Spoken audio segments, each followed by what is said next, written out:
Right now রূপকিনী মিত্র টলিগঞ্জের আলোচিত এবং দর্শকপ্রিয় একজন তারকা। কেননা এই তারকা তার কেরিয়ারে অনেকগুলো চলচ্চিত্র অভিনয় করেন, সেখানে অবশ্য তার অভিনয় এরই মধ্যে দর্শকদের মধ্যে বারবার নজর কাড়ে।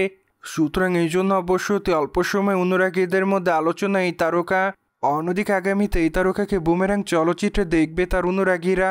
সেখানে অবশ্য অ্যাট দ্য ফার্স্ট টাইম জিতের বিপরীতে অভিনয় করেছেন এই সুন্দরী। যদিও চলচ্চিত্রটিতে তাকে অবশ্য দুটি লুকে দেখবে তার অনুরাগীরা, কেননা চলচ্চিত্রটিতে তাকে মানুষের চরিত্রের পাশাপাশি রোবটের চরিত্রে দেখবে তার অনুরাগীরা।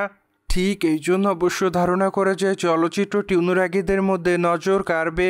অন্যদিকে রিসেন্টলি রূপকিনীর কাছে জানতে চাওয়া এই তারকা কবে বিয়ে করবে।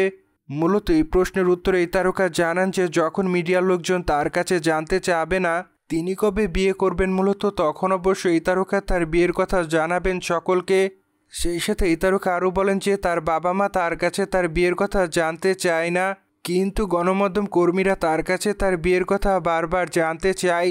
সুতরাং এই জন্য এই তারকা আপাতত বিয়ে না করার চিন্তাভাবনায় আছেন বলে জানান। মূলত আপাতত এই তারকা তার কেরিয়ারে আরও চলচ্চিত্র উপহার দিতে চান তার অনুরাগীদের। ঠিক এই জন্য অবশ্য এই তারকা তার বিয়ের পরিকল্পনা আপাতত তৈরি করেনি বলে জানা যায়। প্রসঙ্গত আপনারা সকলে জানেন দেব এবং রূপকিনী মিত্রের মধ্যে সম্পর্ক আছে, কিন্তু তারা কোনো সময় তাদের সম্পর্কের কথা স্বীকার করেনি সকলের সামনে। অন্যদিকে অনেকদিন আগে টলিগঞ্জের তারকা দেবের কাছে জানতে চাওয়া এই তারকা কবে বিয়ে করবে। মূলত টলিগঞ্জের এই তারকা তখন অবশ্য জানিয়েছিলেন তার বিয়ে করা দেরি আছে, কেননা আপাতত এই তারকার হাতে অনেকগুলো চলচ্চিত্রের কাজ আছে, যদিও তার বাসা থেকে তাকে বিয়ে করার জন্য চাপ দেওয়া হয় প্রতিনিয়ত।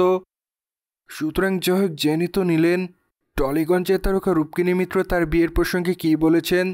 মোরওভার এই বিষয়টি নিয়ে কোনো মতামত থাকলে কমেন্ট বক্সে জানাতে ভুলবেন না, কিন্তু আমাদের চ্যানেলটিকে সাবস্ক্রাইব করে আমাদের সাথেই থাকুন আপকামিং আপডেট জানার জন্য।